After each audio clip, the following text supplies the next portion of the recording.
Well, hello everybody. Today I'm going to show you what I do with a completed diamond drill painting.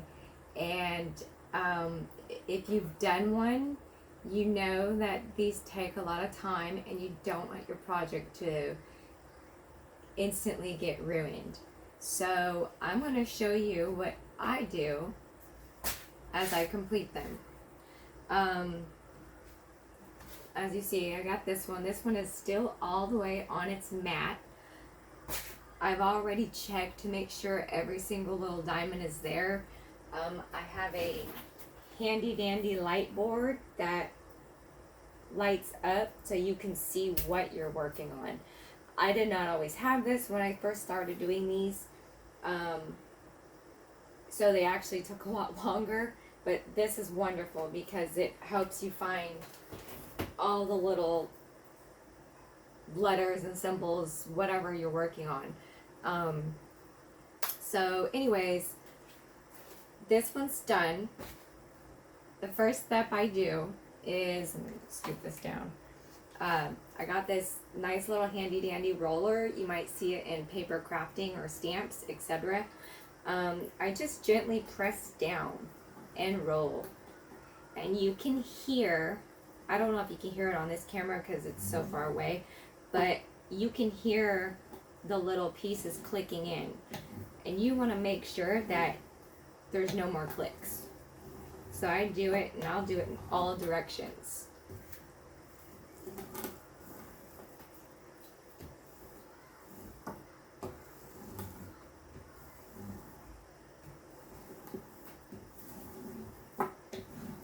It's almost done. Making sure I hear no more clicking.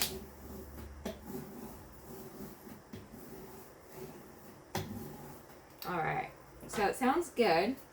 The basic point of that is to make sure they're all pressed onto the paper, and that they're all like the same level, smooth.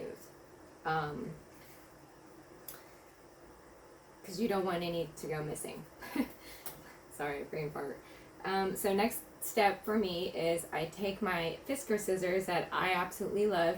These ones in particular are fabric scissors, which kind of works out nice for these because it's like a fabric style paper. Plus it has a little sticky in them. I use rubbing alcohol to clean them off when I'm done because they do have sticky.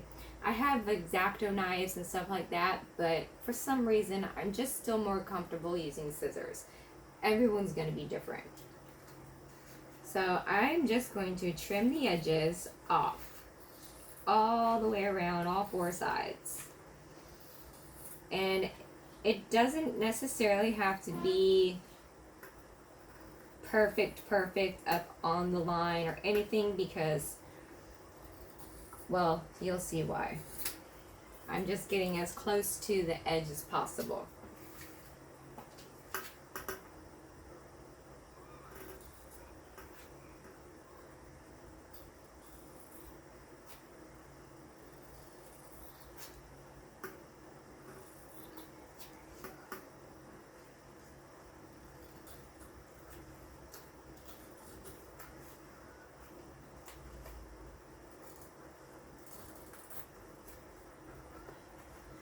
Sticky.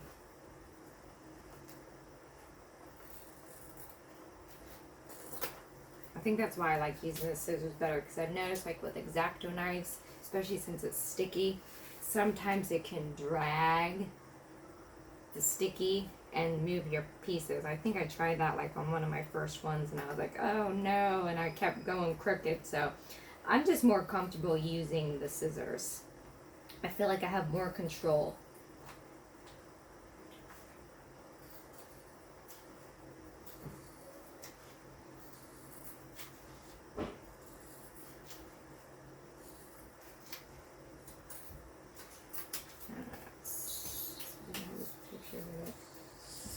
I always save the codes because I actually categorize all of that. We got one more side.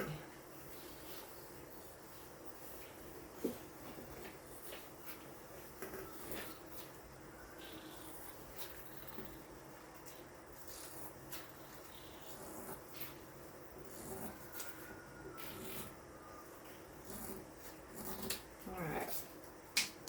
So I'm done with the scissors. I'll put those to the side. So then now you can see how it looks without the edges. It already looks a million times better, right? Like, gorgeous. I did that. It took me 15 hours or something. 10 hours. I have to look at it. I write everything down. But anyways, edges off. I already have one that I have stuck on my mat. This particular mat, these are silicone mats. Absolutely wonderful in the crafting world. I have one on that I already have 2 coats of Mod Podge on it, and it dried yesterday. But I'm going to show you that it can easily peel off. Let me get the corner going. So this way I peel it off. And I had to order another one of these mats too, because I only have one, and I'm like, oh my god, I need more. So I got another one coming. So this one, you can see that's what it looks like when I already had the glued edges on, and then I peeled it off. I'm going to set this aside and we'll come back to it. So I have my mat. If there's any residue from, projects, I usually just peel it off. Piece of cake. That piece, there we go. It doesn't really have to be hardcore picky for what I'm doing right now. Anyways, so I take what I'm working on, and I usually start on, I don't just use the middle because I will use multiple things on here. I get it to the edge, but not all the way to the edge. I want to make sure that the edge of my mat is showing. And then I'm just going to take my Mod Podge and I'm not going to be stingy with it either. I'm just going to get it going. Start with that, see where I go. Let's see. And my whole goal is I want it, all of this, to be off the edge. So you have edges, and I'm going to show you why. Just smear it all over. Real good. You want to make sure that the Mod Podge is getting into all of the grooves. This way you're protecting your pieces. It holds all of your pieces together. You're preventing things like dust and other particles from getting stuck in between all those cracks. So it's got multiple uses of just protecting your project all around. Plus it just makes it look better. So like I said, I'm not stingy at all.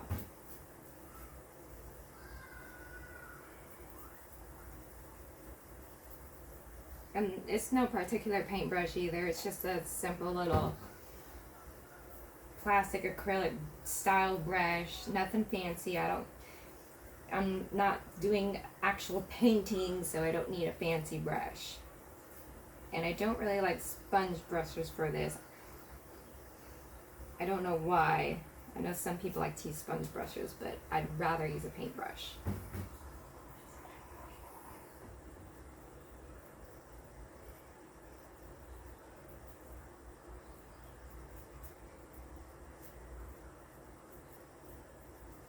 Almost done.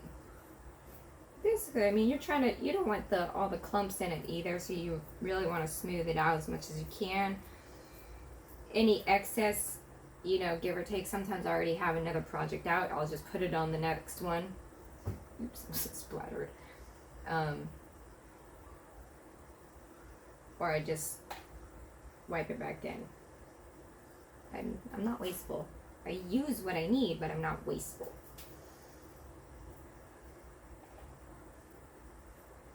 Although I've never made so much splatter mess before.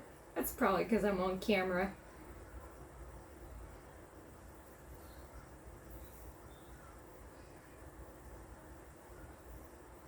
Alright. That's around to smooth it out.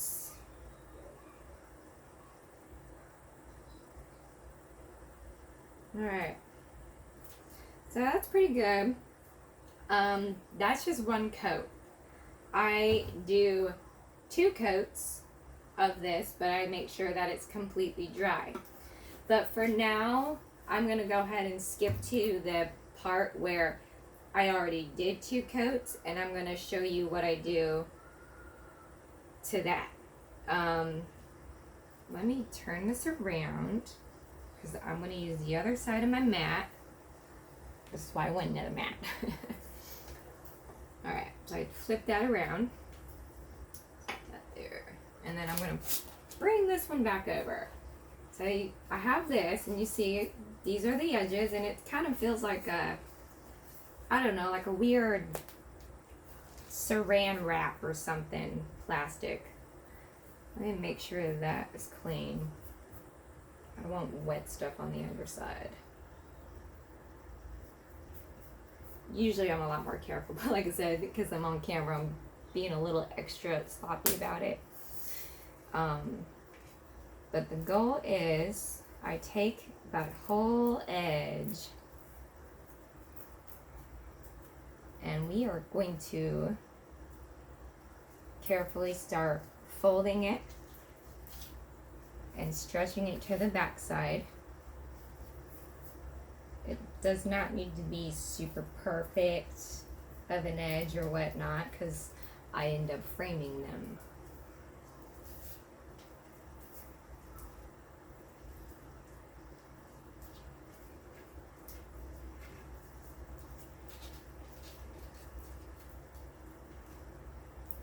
It's kind of tricky because of how it can stick.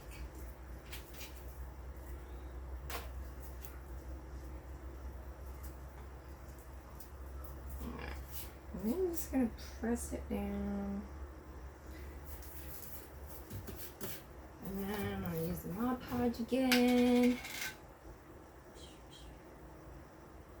And then I'm going to do the whole back twice, starting with the edges, because I want to make sure those edges start laying flat and become sealed, so the front side becomes more sealed.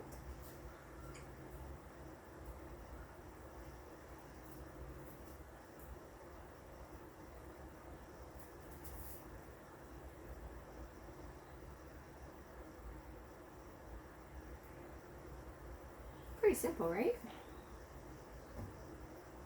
I think so. I mean, it's kind of time consuming because, you know, these projects don't take 5 minutes to do. If you have done a diamond project, you know they take hours, give or take which one you're working on. Some of them are harder than others and more complex. Just like how they set up the colors. I mean, you can have one that, like this particular one in the front, has 15 colors. That's it. And that took me, let me look at my book real quick, literally, only because it's going to eat me up if I don't want to give you the right time.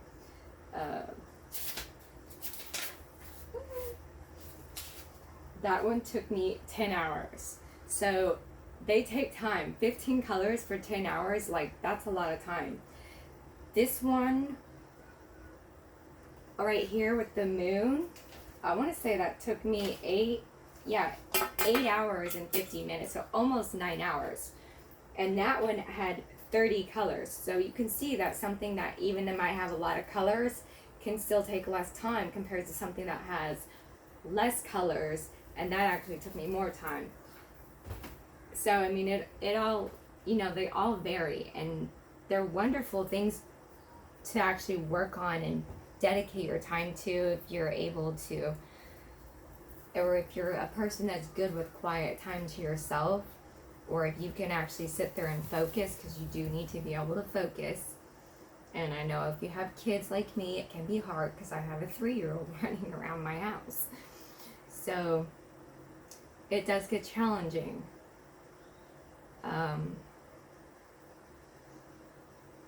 But the end result on every single one is just magnificent, and they make me so happy when I complete them. I do think they're beautiful.